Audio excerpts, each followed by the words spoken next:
नमस्कारम। राम राम। आज शुरू करते हैं मन की राड को ग्रंथ सुखराम जी महाराज की वाणी जी से। तो मन की राड का ग्रंथ में पहले हमने सीखा था कि मन कैसे कैसे हमारे ऊपर हावी हो जाता है। अगली पद में महाराज जी समझा रहे हैं। 8 पोहर 32 गड़िया जुद करता दिन बीते, मनवे बहुत करारी मांडी सैये हमसू जीते। 8 पोहर यानी रात दिन मन अपने विचारों के साथ लगाना चाहता है, यही जुद करता दिन बीते हैं। मन आत्मा को भजन ध्यान छुड़ाकर अपने विचारों में लगाना ही करारी मानना है। सहज ही में मुझसे जीतना चाहता है, यानी अपने विचारों में लगाना चाहता है। देखिए, मन की प्रकृति है, जब भी आप ध्यान करने बैठेंगे, जब भी आप भजन करने बैठेंगे, मन हमेशा आड़े आएगा। मन की प्रकृति क्या है? मन एक आत्महंता है, ये खुद का ही नाश करता है। जैसे हमारे शरीर में कहीं घाव हो जाता है तो हमारा मन वहीं हमारे खुजली चलने लगती है और मन करता है कि उसके अंदर हम उंगली करते जाएं, खुजाते जाएं, और वो घाव और बढ़ता रहता है। उसी तरीके से मन हमारा ध्यान नहीं लगने देता, ये कुछ ना कुछ करता रहता है, कुछ ना कुछ घाव कुरेदता रहता है। चाहे वो पुराने घाव हो, चाहे वो नए घाव हो, वो नए घाव भी बनाता रहता है और पुराने घाव भी कुरेदता रहता है। जब ये प्रकृति हमें दिख जाती है, हमें पता चल जाता है ये सब कुछ मन का ही है, तब हम सहज इससे बाहर आ सकते हैं। तो महाराज जी कहते हैं, मेरी बात मांड में बाकू इस विधि या ली कीजिए, मनवो दुष्ट आण जब गेरे नवा सुत फिर दूजे। मेरी बात संसारियों को मैं इस तरीके से कहता हूं कि कई विधि करता है। मन अपने विचारों के साथ लगाने की कोशिश करता है कि भजन ध्यान में लगोगे तो संसार का काम कैसे चलेगा, यही नवा सुत दूजना है। तो मन अपने जाल बुनता है। जिस तरीके से जब भी हम भजन करने लगते हैं तो मन अपने जाल फेंकना शुरू करता है। वो कुछ ना कुछ विचार पैदा करता है कि अगर हम भजन करेंगे, अगर हम ध्यान करेंगे तो ये संसार का काम कैसे चलेगा, ये संसार कैसे हो पाएगा। ये संसार को अपने ऊपर हावी करता है, ये हमें इतना लिपायमान कर देता है कि हम संसार के अंदर उलझे रहें। तो महाराज जी कहते हैं, मेरी बात चले नहीं कोई मंदे जीता जावे, हेला करूं बुबेड़ी मारू परत न पाछा आवे। आत्मा कह रही है, मन व शरीर मेरा कहना नहीं मानते, यही जीतना है। इसको बहुत तरह से समझाता हूं तो भी ये नहीं समझते। अब हमारे अंदर जो चैतन्य है, जो हमारी आत्मा है, ये कहती है कि ये शरीर और मन की विषयों के अंदर लगा हुआ है मन। देखिए, हमारी आत्मा को तो पता है कि हम यहां नाटक कर रहे हैं, लेकिन शरीर और मन के अंदर हम इतने उलझे हुए हैं कि हमें ये बोध ही नहीं रहता कि इस संसार के अंदर हम नाटक कर रहे हैं। अभी अभी एक फिल्म आई है सैयारा। अभी मैं देख रहा हूं कि काफी जो यूथ एज के लड़के हैं, लड़कियां हैं, वो उस मूवी को देखकर रो रहे हैं। क्यों रो रहे हैं पता नहीं। संसार के नाटक को, एक चलचित्र को, एक मूवी को देखकर रो रहे हैं। अब हंसी आती है कि ऐसे लोग भी यहां एग्जिस्ट करते हैं, कि जिन्हें यही बोध नहीं है कि वो एक चलचित्र है। अब ये लोग एक पिक्चर को देख के, एक मूवी को देखकर रोने लगते हैं। तो अब देखिए, असल जिंदगी के अंदर ये कितना दुख भोगते होंगे। असल जिंदगी में ये अपने आप को कैसे समझ पाएंगे कि ये जो जिंदगी है ये असल नहीं है, ये भी झूठ है, ये भी एक नाटक है। उनको समझने में कितनी देर लगेगी। सिर्फ एक मूवी मात्र से हम रोने लग जाते हैं। अब उन मूर्खों को कैसे समझाएं? तो महाराज जी ये समझा रहे हैं कि आत्मा बार बार कह रही है कि मन और शरीर मेरा कहना नहीं मानते, ये जीतना है। इसको बहुत तरह से समझाता हूं तो भी ये नहीं समझते। ऋणी बाग बहुत में बाकी परत न माने काई, मांडा मुरट जा विषया पीवे पीवे बहुत अगाई। मैंने इसको कई प्रकार से ज्ञान देकर समझाया तो भी ये नहीं मानते। समझाने पर भी विषयों का ही निरंतर चिंतन करता रहता है। जब तक हम संसार में रहेंगे, विषय जो विकार है ये हमेशा हमें घेरे रहेंगे, क्योंकि संसार विकारों से भरा पड़ा है। संसार में और कुछ नहीं है सिवाय विकारों के। संसार अपने जाल बुनता है, उन विषय विकारों के जाल बुनता है, जिसके अंदर हम फंसते चले जाते हैं। जेता करार करूं मैं सामी ऐसा सुत चलावे, देही जले आग बिन सारी पांचों आण जगावे। यदि मैं इसको जोर देकर समझाता हूं तो भी पांचों विषयों के चिंतन में लगा रहता है। जैसे बिना अग्नि के शरीर जलता है, यही सुत चलना है। महाराज जी समझा रहे हैं कि जितना मैं जतन करता हूं, जितना मैं कोशिश करता हूं कि मैं इन विषयों के पार चला जाऊं, उतनी आग जलती रहती है। देखिए एक उदाहरण से समझते हैं। एक राजा थे, वो तीर्थ यात्रा पर गए। जब वो तीर्थ यात्रा पर गए तो वहां उन्होंने एक कसम खाई कि आज के बाद मैं क्रोध नहीं करूंगा। अब जब वो तीर्थ यात्रा से वापस लौटे और एक आयोजन उन्हें करना था कि तीर्थ यात्रा से लौटे हैं तो एक भोज का आयोजन उन्हें करना था। तो भोज के आयोजन की वो तैयारियां कर रहे थे। जैसे ही वो अपने कक्ष में पहुंचते हैं, उनका एक मुंहफट जो नाई था, जो उनकी मालिश वगैरह करता रहता था, उनकी वर्जिश करता रहता था, मालिश करने के लिए उन्होंने नाई को बुलाया। नाई उनके मुंह लगा हुआ था, नाई उनको कुछ भी बोल देता था। तो जैसे ही नाई आया और पांव दबाने लगा और महाराज को बोला, राजा को बोला, महाराज आप तीर्थ यात्रा पर गए, आपने क्या त्याग किया है? महाराज ने मूंछों पर ताव देते हुए बोला, मैंने अपने क्रोध का त्याग कर दिया है। नाई मुस्कुराता हुआ चला गया। अगले दिन फिर नाई आया तो फिर नाई ने पूछा, महाराज आप तीर्थ यात्रा पर गए, आपने क्या त्याग किया? महाराज थोड़ा चौंके, बोला, कल तो तुझे बताया था कि मैंने अपने गुस्से का त्याग किया है, ये बार बार क्यों पूछ रहा है? नाई फिर से मुस्कुराया और चला गया। अगले दिन फिर से नाई आया और आते ही पूछा, महाराज गुस्से से बोले, अरे मूर्ख, मैंने तेरे को पहले ही बोल दिया है कि मैंने अपने गुस्से का त्याग किया है, बार बार मुझे क्यों पूछ रहा है? जब तुझे बोल दिया है कि मैंने अपने गुस्से का त्याग कर दिया है तो मुझे बार बार पूछकर तू क्या बताना चाहता है, क्या जताना चाहता है? नाई मुस्कुराते हुए फिर से चल दिया। अब अगले दिन जब भोज का निमंत्रण था, जब भोज हुआ, उस भोज के अंदर सारे मेहमान लोग आए और सारे बड़े बड़े राजा महाराजा को उन्होंने आमंत्रण दिया। सबके बीच में वो बैठे हुए थे महाराज और उनका दरबार चल रहा था।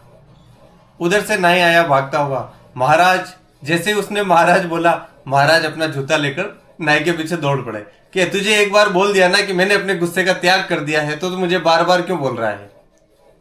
और इतना सुनकर नाई भाग गया और नाई हंसते हुए भाग गया। महाराज गुस्से का आपने त्याग नहीं किया, गुस्सा तो आपके अंदर मौजूद है, देख लीजिए। तो जैसे ही महाराज को ये पता चला कि अरे यार ये मैं क्या कर रहा हूं, जिसका मैंने त्याग कर दिया और मैं छोटी सी बात के ऊपर गुस्सा कर रहा हूं, तो उन्हें ये जब समझ में आया, जब वो गुस्सा कर चुके थे, तो विषयों के अंदर जब हम उलझ जाते हैं तब हमें पता चलता है कि हमने क्या कर दिया है। तो गुस्सा ऐसा है, जब हमें गुस्सा आ रहा होता है, जब हमें विषयों के अंदर जब होते हैं, तब हमारे सोचने समझने की क्षमता खत्म हो जाती है, हमारी सुध-बुध खो जाती है। कहते हैं कि जब ज्यादा गुस्सा आता है तब हम बेहोशी की हालत में होते हैं, हम कुछ भी कर रहे होते हैं, हमें पता नहीं होता है कि हम क्या कर रहे हैं। तो महाराज जी समझाते हैं, हुए बेबीत बड़े तप माई, एक न माने काई, ज्ञान ध्यान सबहू को लापे, स्वार्थ मंडे सगाई। अच्छे अच्छे ज्ञान को सुनकर डरता है तो भी ज्ञान ध्यान सब ही को छोड़कर स्वार्थ से ही प्रेम करता है। कहा कहूं मन बहुत हरामी, येता सुत हलावे, मुंडे पेट और पेट में दूजी, अंतर में सब खावे। इसलिए मैं क्या कहूं, यह मन ऐसा दुष्ट है कि ये मुंह पर मीठा बोलता है और अंदर खराब विचार करता है, यही अंतर में सब खाना है। पालू बहुत ज्ञान दुसाई, ए है बाता दुख दीजे, नरक कुंड में जुग दे झूले, मन दे समझे रीजे। इसको मैं ज्ञान देकर समझाता हूँ, इन बातों से तुझे नरक का दुख भोगना पड़ेगा। आत्मा मन व देही को कह रही है कि तुम समझकर रहो। मन देही कहे अगली किरण ने, अब खंड सो मेरी, आगे जाए देख कुण आयो, बात न मानू तेरी। मन व शरीर कहता है कि आगे की बात किसके काम आती है, अभी मौजूद है वही मेरी है, आगे जाकर कौन देखकर आया है, इसलिए मैं तेरी बात को नहीं मानता। देखिए, मन अपने विषयों के अंदर उलझाता है ना। मन को ये लगता है कि जो संसार है, जो ये चल रहा है, ये यथार्थ है, यही सत्य है, आगे क्या होने वाला है कुछ नहीं है, ऐसे ऐसे विचार उत्पन्न करता है।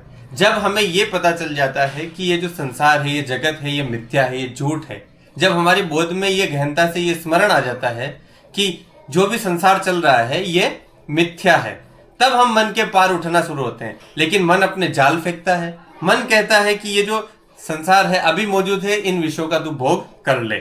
मेरी बात रे मान मोरा, साच कहूं सुन लीजिए, ज्ञान विज्ञान सकल में दाखूं, कहियो हमारा कीजिए। आत्मा कह रही है कि भोले वे भले मन से मेरी बात को मान ले, मैं सच कहती हूँ, सुन ले, ज्ञान विज्ञान सब वर्णन करती हूँ, इसलिए मेरा कहना मान। अनंत करोड़ संतन की साका नाशय केत ले आया, दिसत अरत जगत के माई सुख दुख दोई कहाया। उदालक जी का लड़का नचिकेता अनंतों करोड़ों संतों को स्वर्ग में देखकर आया है। यही अरत जगत में सामने दिखता है। बुरे कर्म का फल दुख और अच्छे कर्म का फल सुख, यह दो कहलाए हैं। कोडी हुए कलंकी आंदो, अंतन मिले न काई, पूर्व जन्म कमाया मनवे, अबे भुगतो सु साई।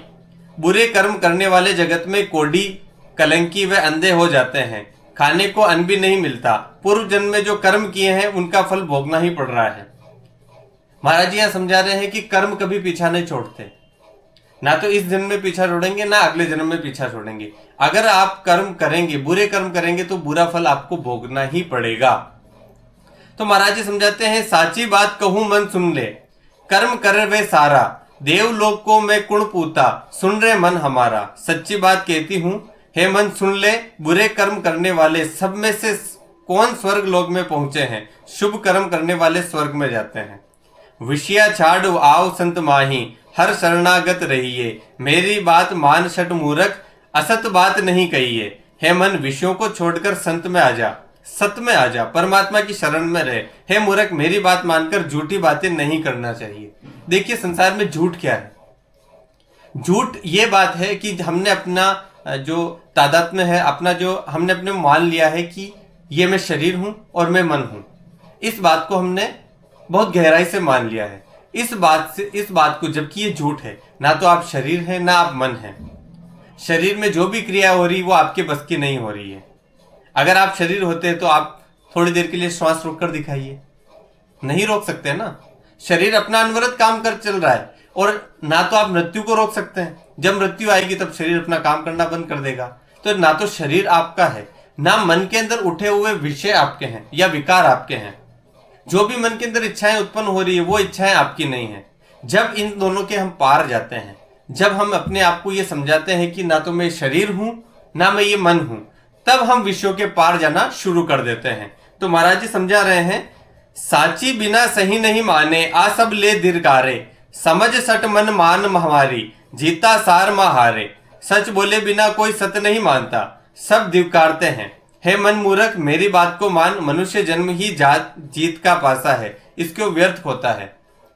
हम झूठी बातों में उलझकर, हम विषय विकारों में उलझकर अपने मनुष्य जन्म को खो रहे हैं। और जितने भी बुरे कर्म हैं, हम बुरे कर्म कब करते हैं? जब हमें पता नहीं होता। हम जानबूझकर बुरे कर्म नहीं करते हैं। देखिए, मन एक तरह का आत्महंता है। मन कैसे करता है कि जैसे शरीर में कहीं कोई घाव हो जाता है, तो जैसे ही शरीर में घाव होता है वहां खुजली करने का मन होता है, वहां उस घाव को कुरेदने का मन करता है। और जैसे हम उस मन के मुताबिक चलते हैं और घाव को कुरेदने लगते हैं तो घाव और नासूर बन जाता है। होता है ना? उसी तरीके से ये मन बार बार हमें विषयों में उलझाता है। इसको मजा आता है घावों को कुरेदने में। जो कल बीते हुए कुछ घाव है वो घाव कुरेदता है और उनको कुरेदने लगता है, खुजली करने लगता है। और जैसे वो खुजली करता है और उसके घाव और बढ़ने लगते हैं। तो ये मन की प्रकृति है। मन एक तरह का आत्महंता है। हम अच्छी चीजों को नहीं चुन पाते। मन हमेशा निकृष्ट चीजों के ऊपर ही जाता है। जैसे एक आप कहीं से गुजर रहे हैं और एक बाग है, बाग के अंदर गुलाब के फूल लगे हुए हैं। तो एक पूरे बाग के अंदर एक गुलाब का फूल लगा हुआ है और पौधे कई सारे लगे हुए हैं। उन पौधों के ऊपर कई सारे कांटे हैं। हमारा मन क्या करेगा? हमारा मन जाएगा उन कांटों के ऊपर। हमें वो पौधा नजर नहीं आएगा, हमें सिर्फ कांटे ही कांटे नजर आएंगे। क्योंकि इतने सारे कांटे नजर आते हैं लेकिन एक फूल नजर नहीं आता। तो इसी मन के माध्यम से हम उस फूल को भी चुन सकते हैं। जब हम इन कांटों को देखना शुरू कर दें, जब हम देखना ये शुरू कर दें कि हमारे मन के अंदर जो उद्गार उठ रहे हैं, जो विषय उठ रहे हैं, ये हमारे नहीं है। इन कांटों को हमें स्किप करके चलना है, इनसे बच के चलना है। अब इनसे बचा कैसे जाए? बचा तभी जा सकता है जब हमारा बोध खुला हो, जब हमें जागरण हो, जब हमें दिखाई पड़ रहा हो कि हाँ हमें क्रोध आ रहा है, तब क्रोध से बचा जा सकता है। लेकिन क्रोध के अंदर तो हम अपनी सुध बुध भूल जाते हैं। जब विषयों के अंदर होते हैं तब हमारा सोचने समझने की क्षमता खत्म हो जाती है। हम बेहोशी की हालत के अंदर चल रहे होते हैं। लेकिन जब तक हम बेहोशी की हालत में चलेंगे तब हम विषयों से ऊपर नहीं उठ सकते। और जिस दिन हमें ये जागरण आ गया, जब हमें ये बोध आ गया कि क्रोध मुझे आया है, तब हम क्रोध के परे चले जाएंगे। देखिए, शरीर कोई गलती करता है, मन कोई गलती करता है, या हम कोई अपराध करते हैं, तब संसारी को कहाँ डाला जाता है? जेल में डाला जाता है। लेकिन एक ज्ञानी जब कोई अपराध करता है, ज्ञानी का अपराध क्या होता है? क्रोध आना ही अपराध है, विषयों का आना ही अपराध है। जब उसे इस बात का बोध होता है कि मैंने अपराध किया है, तब वो अपनी जेल के अंदर जाता है, अपने मन को कैद करता है।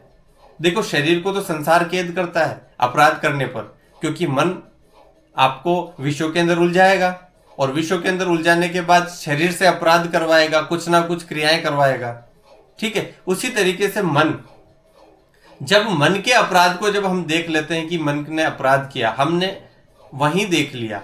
अब सांप ने अपना फन नहीं फैलाया, उससे पहले ही हमने सांप के फन को दबा दिया, कुचल दिया। हमने मन को वहीं कुचल दिया, उसको देख के वहीं हमने बंद कर दिया, कैद कर दिया। तो ये कैद करने की जो प्रक्रिया है, ये तब आएगी जब हम अपने विकारों को, अपने विषयों को जाग कर देख पाएंगे। और ये देखना तभी संभव है जब हम नदी के किनारे बैठना सीख जाएंगे, हम विचारों के परे बैठना सीख जाएंगे। जो ध्यान की विधि है, जिसे राम नाम का स्मरण है, आती श्वास और जाती श्वास को देखने मात्र से हम विचारों के परे बैठना शुरू कर देते हैं। जब हम ये करना शुरू करेंगे, सतत अभ्यास करेंगे, तब मन के पार बैठना आसान हो जाएगा। तो महाराज जी समझा रहे हैं, आदि अंत में सुन रहे सारी, करनी बिना ने तिरिया, विषया बिरंग एक पल खाइया, लख 84 फिरिया। आदि से लेकर अंत तक सब ही सुन ले, अच्छे कर्म किए बिना किसी का उद्धार नहीं हुआ। जिसने विषयों के लिए एक पल के भोगा है, उन्हें 84 लाख योनियों में भटकना पड़ा है। मनवा समझ ज्ञान सुन बाई, ही ये जोर ने कीजिए, रावण बंदियो गयो विष बदले, चोर भाग सी दीजिए। हे मन समझ जा, ज्ञान सुन ले, अपना जोर मत लगाना। रावण जैसा शक्तिशाली भी विषयों के वास्ते ही मारा गया। चोरों के भाग सी यानी जेल भोगनी पड़ती है। देखिए, उसी तरह की जेल हमें भोगनी पड़ेगी। कौन सी जेल? जब तक हम अपने मन को कैद करना नहीं सीखेंगे, हम मन के परे बैठना नहीं सीखेंगे, तब तक मन हमें विषयों में उलझाएगा। रावण जैसे महाज्ञानी को भी मन ने विषयों में उलझा दिया, और उसे ये भोगना पड़ा, उसे जेल भोगनी पड़ी, उसे मरना पड़ा, उसे मृत्यु, राम के हाथों उसको मृत्यु होनी पड़ी। इतने बड़े ज्ञानी को भी अगर मरना पड़ा, बुरे कर्म कभी पीछा नहीं छोड़ते। और जब तक हम विषयों में रहेंगे, हमसे सिर्फ अपराध होगा, सिर्फ बुरे कर्म होंगे, जिनको हमें भोगना ही पड़ेगा। सुन ले काना हुए सचेतन, ए बाता दुख पावे, सरवर पाल फुटेगी बोला, जल क्यों माए समावे। इन बातों से दुख पावेगा, मेरी बात सावधान होकर कान खोलकर सुन ले। तालाब की पाल फूट जाती है, जब पानी कैसे ठहरेगा। देखिए, मन के अंदर जब विषय उठते हैं, तब मन किससे कर्म करवाता है? मन करवाता है शरीर से। और शरीर किससे कर्म करवाता है? इन इंद्रियों से। इंद्रियों के द्वारा हमारी ऊर्जा प्रवाहित होती है। कर्मेंद्रिया और ज्ञानेंद्रिया दोनों से कर्म हम करते हैं। इन इंद्रियों के द्वारा हमारी ऊर्जा लगातार प्रवाहित हो रही है। जब हमें ये बोध हो जाता है कि हमारी ऊर्जा सतत रूप से बह रही है, हमने पाल बांधना नहीं सीखा, अपनी ऊर्जा को रोकना नहीं सीखा। अब पाल कब बांधेंगे? जब हमें ये ज्ञान होगा, हमें ज्ञात होगा कि यहाँ से तालाब की पाल फूटी हुई है, अगर इस जगह से हमने पाल को बांध दिया तो अंदर हो जाएगा। लेकिन हमें दिखाई ही नहीं पड़ता। जब हम विश्व के अंदर इतने बेहोश हो जाते हैं कि हमें पता ही नहीं चलता कि हमने क्या किया है, हमें बोध ही नहीं रहता। तो इस बोध को जागृत करने के लिए हम विचारों के परे बैठना जब शुरू करते हैं, तब हमें ये धीरे धीरे बोध गहराता चला जाता है। हमें पता चलने लगता है कि कौन से अपराध हम कर रहे हैं, कौन सा मन हमारे अंदर अपराध बोध पैदा कर रहा है, विषयों के अंदर उलझ रहा है, ये बेहोशी की हालत पैदा कर रहा है। तो महाराज समझाते हैं, देवे लाए कुशल क्यों बचे, खाए विषय क्यों जीवे, आंख दुख थोहर रस बेला, पे बदले क्यों पीवे। घर में आग लगाकर खुश रहने की इच्छा कैसे कर सकता है, जहर खाकर जीवित कैसे रह सकता है, दूध के बदले आंख में थोहर का दूध क्यों पीता है। देखिए, जो दूध होता है ना, दूध और आंख का दूध, एक आंख का वृक्ष होता है जिसको काटने पर एक दूध जैसा द्रव्य निकलता है, रसायन निकलता है, वो जहर के समान होता है। दिखने में दोनों सेम ही होते हैं, दूध भी वे सफेद ही दिखता है और आंख का दूध भी सफेद ही दिखता है। तो जो विषय है, विकार है, ये आंख का दूध है, इनसे हम जहर उत्पन्न कर जहर पीते हैं। देखिए, इसको इस तरीके से समझिए कि जब हम क्रोध में होते हैं, जब हम दुख के अंदर होते हैं, हमारी बॉडी पॉइजन क्रिएट करना शुरू कर देती है। हमारी बॉडी की जो केमिकल केमिस्ट्री है ये बदलना शुरू हो जाती है। हमारी बॉडी के अंदर ऑटोमेटिक ऐसे रसायन उत्पन्न होते हैं जो जहर का काम करते हैं जब हम दुख में होते हैं, और जैसे ही हम आनंद में होते हैं वो रस अमृत बन जाते हैं। वही रस अमृत का काम करते हैं। हम बड़े से बड़े रोगों से बाहर आ सकते हैं। देखिए, एक मीरा थी, मीरा को जब जहर दिया गया, लेकिन मीरा थी आनंद पद में, मीरा थी स्मरण में, मीरा का सुमिरन लगातार चल रहा था, स्मरण लगातार चल रहा था, उसे बोध था। जब उसे बोध था और उसने जहर भी पिया तो भी ब्लड की केमिस्ट्री ने, बॉडी की केमिस्ट्री ने उस जहर को अमृत बना दिया। उसी तरीके से जब हम बाहर की जहर की जरूरत नहीं है, जैसे ही हमने क्रोध किया हम अपने अंदर अपना जहर उत्पन्न कर देते हैं, और जब हम जहर उत्पन्न करते हैं तो हमारा शरीर पूरा विष से भर जाता है। तो हमें आंख का दूध और सामान्य दूध, इसका भेद ही नहीं मालूम। तो इसका भेद हमें तब मालूम होगा जब हम बाहर आकर देखेंगे, जब हम देखेंगे कि ये आंख का दूध है और ये असली दूध है, ये अमृत है और ये विष है। जब हम इसका बोध कर पाएंगे तभी हम अगर आप समझ लीजिए जैसे कोई कमरा है या कोई नाली है, अगर उस नाली को साफ करना है तब हम उसको देखते हैं और ऊपर से झाड़ू लगाते हैं या ऊपर से बाहर से साफ करते हैं। ऐसा तो नहीं है कि हम नाली के अंदर घुस के और झाड़ू लगाएं और कचरा यहां से उठा के इधर डाल दें, आगे से उठा के पीछे डाल दें, तो क्या नाली साफ हो पाएगी? क्या नहीं हो पाएगी ना। अगर उसको साफ करना है तो नाली के बाहर निकलना पड़ेगा और कचरे को बाहर फेंकना पड़ेगा। लेकिन उसके लिए है कि हमें नाली को परे देखना होगा कि हम कचरा कहां डाल रहे हैं, है ना। इस बोध को जागृत करने के लिए हमें उसके परे जाना पड़ेगा। तो उसी तरीके से जब हम श्वासों के परे जाकर हम अपने विचारों को देखते हैं, हम विचारों के दृष्टा बनते हैं, और जैसे ही हम दृष्टा बनेंगे हमारे दुख स्वतः ही दूर होने लगेंगे। हम अपनी तालाब की जो पाल है, जहां से ऊर्जा प्रवाहित हो रही है, उस पाल को हम बांधना शुरू कर देंगे। विषया रस कबू नहीं अच्छा, सुन पट शट मन हमारी, सब जग बंदियो विष की बेली, मार पड़े शिर भारी। है मन मूर्ख मेरी बात सुन, विषय रस कभी भी अच्छा नहीं है, सारा जगत विषयों में लगा हुआ है, इससे नरक व 84 का दुख भोगना पड़ता है, यही मार पड़े शिर भारी है। जग को देख अरत कर लीजिए, क्या सुख पावे लोई, विष की सीर पीव कर अमर, देख जगत सब कोई। जगत को देखकर विचार कर संसारी क्या सुख पाते हैं, विषयों को भोग कर कौन अमर हुआ है।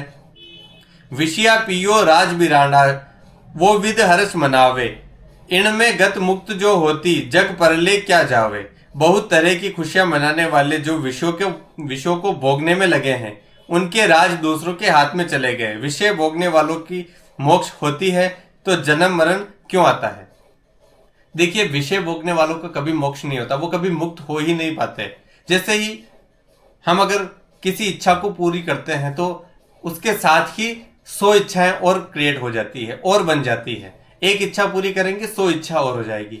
हम जितनी इच्छा पूरी करते जाएंगे उतनी इच्छा हमारे पास आती जाएगी। ये मन का एक जाल है, एक तरह का दलदल है। इससे बाहर निकलना मुश्किल है। इससे बाहर वो ही निकल पाता है जो मन के पार चला गया, जिसने जीते जी ये जान लिया कि इस दलदल से मुझे कैसे बाहर आना है, जिसने अपने विचारों के परे बैठना शुरू कर दिया, जो अपने विचारों का, अपने मन के अंदर चल रहे विषयों विकारों का दृष्टा बन जाता है, वही इस मन के पार जा सकता है। तो सरल सी विधि है, जब हम बैठे और अपने आप को हमेशा ये याद दिलाते रहे कि ना तो मैं शरीर हूं ना मैं मन हूं, तब हम स्वतः ही शरीर और मन के पार बैठना शुरू कर देते हैं। नमस्कार, राम राम।